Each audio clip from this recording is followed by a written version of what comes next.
Hello बच्चों, कैसे हो। लास्ट वीडियो में मैंने क्लास 10th के बच्चों को 5 इम्पॉर्टेंट टॉपिक बताया था जो बच्चे मैथ के पेपर के लिए परेशान थे। तो आज बेटा उन्हीं की प्रॉब्लम को थोड़ा सॉर्ट आउट करेंगे हम। आज जो वीडियो सेशन होने वाला है एक सिंगल टॉपिक पे होने वाला है, फैक्टराइजेशन, जो क्लास 9 और 10th दोनों बच्चों के लिए बहुत ज़्यादा इम्पॉर्टेंट है। बेटा जो 10th क्लास के बच्चे हैं इस टॉपिक से बहुत ज़्यादा फैमिलियर हैं, क्योंकि बेटा आपने कई जगह देखा होगा ये टॉपिक का अलग अलग चैप्टर में यूज़ है। तो बेटा यहाँ पर ये जो टॉपिक है इसे बहुत ही सिंपल तरीके से मैं बताने वाला हूँ। तो यहाँ पर हमें कॉन्सेप्ट पे फोकस करना है। मेरा मोटिव ये है, जो भी बच्चे हैं यहाँ पर हम सिलेक्टेड 5 क्वेश्चन लेंगे जिससे ये सारा टॉपिक कवर हो जाए। तो बेटा यहाँ पर पहला क्वेश्चन हम ले रहे हैं, सिंपल क्वेश्चन लेंगे जिससे आपका ये कॉन्सेप्ट अच्छे से क्लियर हो जाए।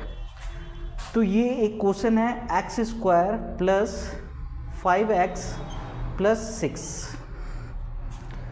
तो बेटा यहाँ पर क्या है, फैक्टराइजेशन में हमें क्या करना होता है, जनरली मिडिल टर्म को स्प्लिट करना होता है। फैक्टराइजेशन में आपको यहाँ पर आप ये क्वेश्चन देख सकते हैं, यहाँ पर x² का कोफिशिएंट कुछ नहीं है, तो इसका मतलब यहाँ पर x² का कोफिशिएंट क्या है, 1 है। कांस्टेंट टर्म क्या है बेटा, 6 है। तो पहला स्टेप यहाँ पर बेटा क्या करना है, कोफिशिएंट ऑफ x² और कांस्टेंट टर्म को क्या करना है, मल्टीपल करना है। तो 1 × 6 वैल्यू कितनी आ जाएगी बेटा, 6 आ जाएगी। तो बेटा यहाँ पे जो प्रोडक्ट आया है वो क्या है, पॉजिटिव नंबर आया है। बेटा आपको पता है पॉजिटिव नंबर कब आता है, अगर हमने इंटीजर में बेसिक रूल सीखा था, वो रूल क्या सीखा था, अगर दो नंबर जो प्लस और प्लस का है दोनों का प्रोडक्ट क्या आएगा, प्लस आएगा। दूसरा रूल क्या सीखा था कि माइनस और माइनस, यानी दो नंबर माइनस के हैं, इन दोनों का प्रोडक्ट क्या आएगा, प्लस आएगा। तो बेटा जनरली हमें क्या करना है, जो प्रोडक्ट आया है उसका 2 फैक्टर तैयार करना है, जिनका प्रोडक्ट क्या आना चाहिए, 6 आना चाहिए, और जो भी सम और डिफरेंस क्या आना चाहिए, 5 आना चाहिए। बेटा इस क्वेश्चन में आप देखो सारा टर्म क्या है बेटा, प्लस का है। तो यहाँ पर एक चीज़ तो क्लियर हो गई बेटा कि आपके जो दोनों फैक्टर होंगे वो क्या होंगे, पॉजिटिव होंगे, नेगेटिव का कोई भी रोल नहीं होगा। अब बेटा 6 का पॉसिबल फैक्टर क्या है, हम इसका एलसीएम ले सकते हैं, 2 3 × 6, 3 1 × 3। बेटा प्लस प्लस क्या होता है, प्लस होता है। तो यहाँ पर आप देखो 6 का 2 फैक्टर आपको नज़र आ रहा है, 2 और 3, और 2 और 3 का सम क्या आएगा बेटा, 5 आएगा, और 2 को 3 से मल्टीपल करेंगे क्या आएगा, 6 आएगा। तो दोनों कंडीशन को ये सेटिस्फाई कर रहा है। तो बेटा हम यहाँ पर क्या करेंगे, x² इस 5 को हम स्प्लिट कर सकते हैं एज 2 + 3 इंटू x + 6। अब बेटा इसे क्या करना है, एक्सपेंड करना है, x² plus 2 × x 2x plus plus plus 3 × x 3x फिर प्लस 6। अब बेटा इन दोनों में कॉमन क्या है, x² प्लस 2x में बेटा आप देख सकते हो यहाँ पर x और x कॉमन है। बेटा हमें क्या करना है, x कॉमन ले लेना है, अंदर क्या बचेगा, x + 2। बेटा आपको देखा यहाँ पर जो कॉमन लेने के बाद विद इन ब्रैकेट क्या आ रहा है, ये वैल्यू x + 2। तो आपको थोड़ा स्पेस देखकर एज इट इज़ उतार देना है। बेटा यहाँ तक हम सॉल्व कर चुके थे। अब बेटा देखो नेक्स्ट टर्म आपको क्या दिखाई दे रहा है, +3x। तो ऑलरेडी विद इन ब्रैकेट में क्या x है, क्या मल्टीपल करेंगे कि मुझे ये वैल्यू मिल जाए, +3x। तो यहाँ पर बेटा क्या है, x है, तो क्या मल्टीपल करेंगे बेटा, +3 + 3 × x + 3x plus plus plus 3 2 = 6। ऐसे हम देख लेंगे ये मेरा कंडीशन सेटिस्फाई हो रहा है नहीं हो रहा है। तो बेटा नेक्स्ट अब क्या करोगे, बेटा कंडीशन सेटिस्फाई हो रहा है, अब आपको क्या करना है, x + 2 गौर से देखो, यहाँ पर x में भी मल्टीपल है, x + 2 यहाँ पे 3 में मल्टीपल है। तो फिर अगेन मुझे यहाँ पर कॉमन क्या मिल रहा है, x + 2। तो x + 2 को कॉमन ले लेंगे, अंदर विद इन ब्रैकेट क्या मिलेगा, x+3। बेटा ये आपका क्या हो गया, फैक्टराइज हो गया। ये बेटा आपका क्लास 9 का टॉपिक है। यहीं पे फॉर क्लास 10th आपका बेटा चैप्टर 2 है पॉलिनोमियल, जहाँ पर आपको जीरोस कैलकुलेट करना होता है। बेटा यहाँ तक तो आपका सिमिलर है। अब मुझे पता है to calculate zeros of polynomial px must be equal to 0, तो यहाँ तक सेम है। बेटा आपको यहाँ तक तो सेम स्टेप करना है। फिर उसके बाद आपको क्या करना है, x+2 इंटू x+3 इसे 0 के बराबर इक्वेट कर देना है। तो यहाँ से x+2 इक्वल टू 0 और x+3 इक्वल टू 0, तो यहाँ से आपको जीरोस की वैल्यू मिल जाएगी। +2 इधर जाएगा तो 0 - 2 वैल्यू विल बी -2 एंड +3 इधर शिफ्ट होगा, 0 - 3 वैल्यू विल बी -3। तो यहाँ पर आपके जीरोस क्या निकल कर आ गए, -2 एंड -3।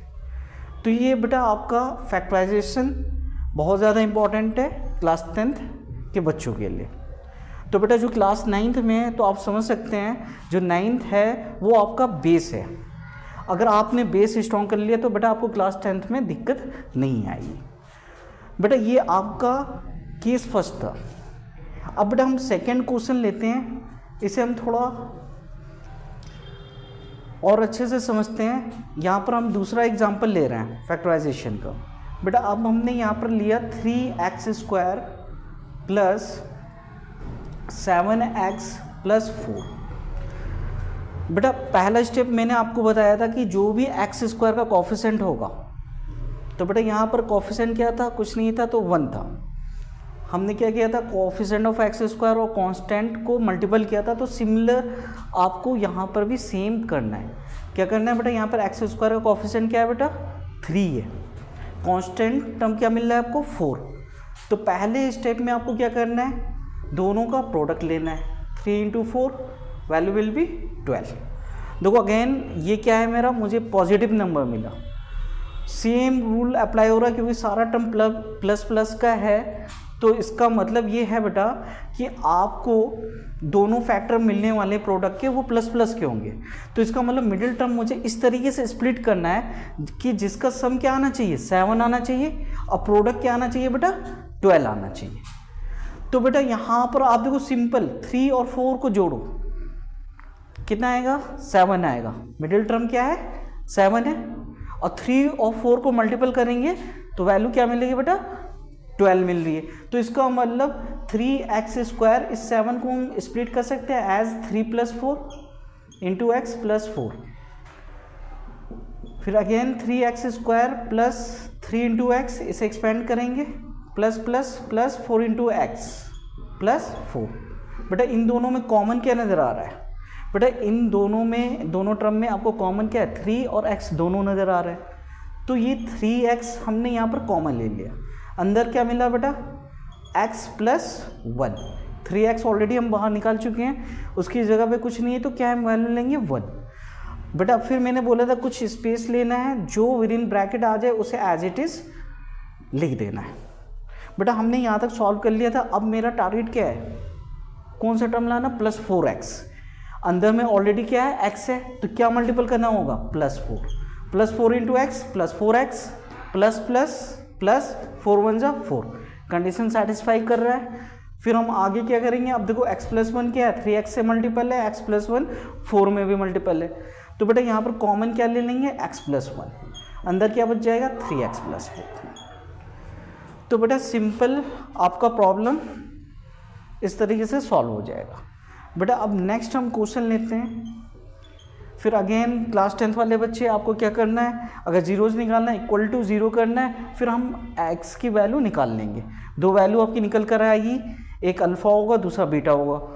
जनरली हम सेकेंड चैप्टर में पढ़ेंगे। अभी मेरा जो मेन टॉपिक है वो फैक्टराइज करना, तो हम इस टॉपिक को पहले कवर करते हैं। तो अगेन मैं अब क्वेश्चन चेंज कर रहा हूँ बेटा। यहाँ पर मैंने एक क्वेश्चन चेंज किया, 5x² प्लस 3x माइनस 2। बेटा अभी हम सारे टर्म क्या ले रहे थे, प्लस प्लस के। अब हमने यहाँ पर क्वेश्चन चेंज कर दिया। बेटा फर्स्ट दो टर्म जो है मेरे पॉजिटिव है और लास्ट वाला मेरा क्या है, निगेटिव है। बेटा हर क्वेश्चन में हमें सिमिलर स्टेप करना है। सिमिलर स्टेप क्या था बेटा, पहला कि एक्स स्क्वायर का कोफिशिएंट क्या है, यहाँ पर 5 है। कांस्टेंट टर्म क्या है यहाँ पे, -2 है। तो बेटा हमें पहले क्या करना है, दोनों का प्रोडक्ट लेना है। 5 × -2 वैल्यू कितनी आ जाएगी, -10। क्योंकि आपको पता है प्लस माइनस को मल्टीपल करेंगे तो वैल्यू क्या आएगी, माइनस की आएगी। 5 × 2 = 10। अब देखो प्रोडक्ट क्या आ रहा है बेटा, माइनस का आ रहा है। अच्छा मुझे पता है इंटीजर में हमने कॉन्सेप्ट पढ़ा था कि माइनस का प्रोडक्ट कब आएगा, जब एक नंबर प्लस का होगा और दूसरा माइनस का होगा। तो मेरी वैल्यू क्या आएगी, माइनस की आएगी। तो एक चीज़ तो क्लियर हो गया कि 10 का फैक्टर क्या होगा, एक हम क्या लेंगे, पॉजिटिव लेंगे, दूसरा नेगेटिव लेंगे। तो बेटा यहाँ पर एक पॉजिटिव दूसरा नेगेटिव। अब बेटा 10 का फैक्टर क्या होगा, 10 का फैक्टर हम लेते हैं 2 × 5 = 10, 5 × 1 = 5। तो बेटा प्लस माइनस हमें पता है क्या होता है, माइनस होता है। तो यहाँ पर आप देखो कि मुझे डिफरेंस क्या आना चाहिए बेटा, +3 आना चाहिए। और डिफरेंस देखो 5 और 2 का डिफरेंस क्या आएगा, 3 आएगा। अब 5 को 2 से मल्टीपल करो तो 10 आ रहा है। अब क्वेश्चन ये है कि सर कौन सी वैल्यू हम प्लस लेंगे, कौन सी वैल्यू हम माइनस की लेंगे। एक चीज़ तो क्लियर है बेटा कि प्रोडक्ट माइनस में है तो एक फैक्टर मेरा प्लस का होगा, एक फैक्टर मेरा माइनस का होगा। तो बेटा यहाँ पर देखो मिडिल टर्म क्या है, पॉजिटिव टर्म है। तो बेटा बिग जो वैल्यू है वो हम हमेशा क्या लेंगे, पॉजिटिव लेंगे। तो बिग वैल्यू यहाँ पर क्या है, 5 है, तो ये हम क्या लेंगे, प्लस का लेंगे। और स्मॉल वैल्यू क्या है बेटा, 2 है, ये क्या लेंगे, माइनस का। अब देखो बेटा प्लस माइनस माइनस और 5 में से 2 जाएगा, वैल्यू कितनी आ जाएगी, 3। और ये वैल्यू क्या आ रही है, पॉजिटिव आ रही है। और सिंपल बेटा ये +5 और -2 को मल्टीपल करेंगे तो वैल्यू क्या आ रही है, -10। यानी दोनों केस में ये कंडीशन सेटिस्फाई कर रहा है। तो बेटा यहाँ पर क्या करोगे, 5x² + 3 को हम क्या लिख सकते हैं, 5 - 2 × x - 2। अब इसे एक्सपेंड करो बेटा, 5x² + 5 × x 5x ± -2x - 2। बेटा दोनों में कॉमन क्या नजर आ रहा है बेटा, 5x। अंदर क्या बचा, x + 1। फिर मैंने बोला था आपको स्पेस लेना है और जो विद इन ब्रैकेट है सेम एज इट इज उतार देना है। बेटा यहाँ तक हमने सॉल्व कर लिया। अब मेरा टारगेट क्या है, -2x लाना। तो बेटा अंदर में क्या है, ऑलरेडी x है, क्या मल्टीपल करेंगे कि -2x आ जाए, तो हम यहाँ पर -2 मल्टीपल करें। -2 × x -2x minus plus -2 × 1 = 2। Condition satisfy हो रही है। अब बेटा कॉमन क्या आ रहा है बेटा, x + 1, अंदर में क्या बचेगा, 5x - 2। बेटा उम्मीद करता हूँ ये वीडियो आपको समझ में आया होगा। तो इस तरीके से आपको फैक्टराइजेशन का कॉन्सेप्ट क्लियर करना है। इसमें 2-3 केस और है, तो बेटा आप इसका स्क्रीनशॉट ले लो। अब बाकी जो 2-3 केस है हम नेक्स्ट वीडियो में कवर करेंगे। बेटा ये मेरी सेकंड वीडियो है और ये आप लोगों के लिए है, तो आपको इसे ज़्यादा से ज़्यादा शेयर करना है, अपने दोस्तों को सब्सक्राइब के लिए कहना है और इस तरीके की वीडियो आपको मिलती रहेगी।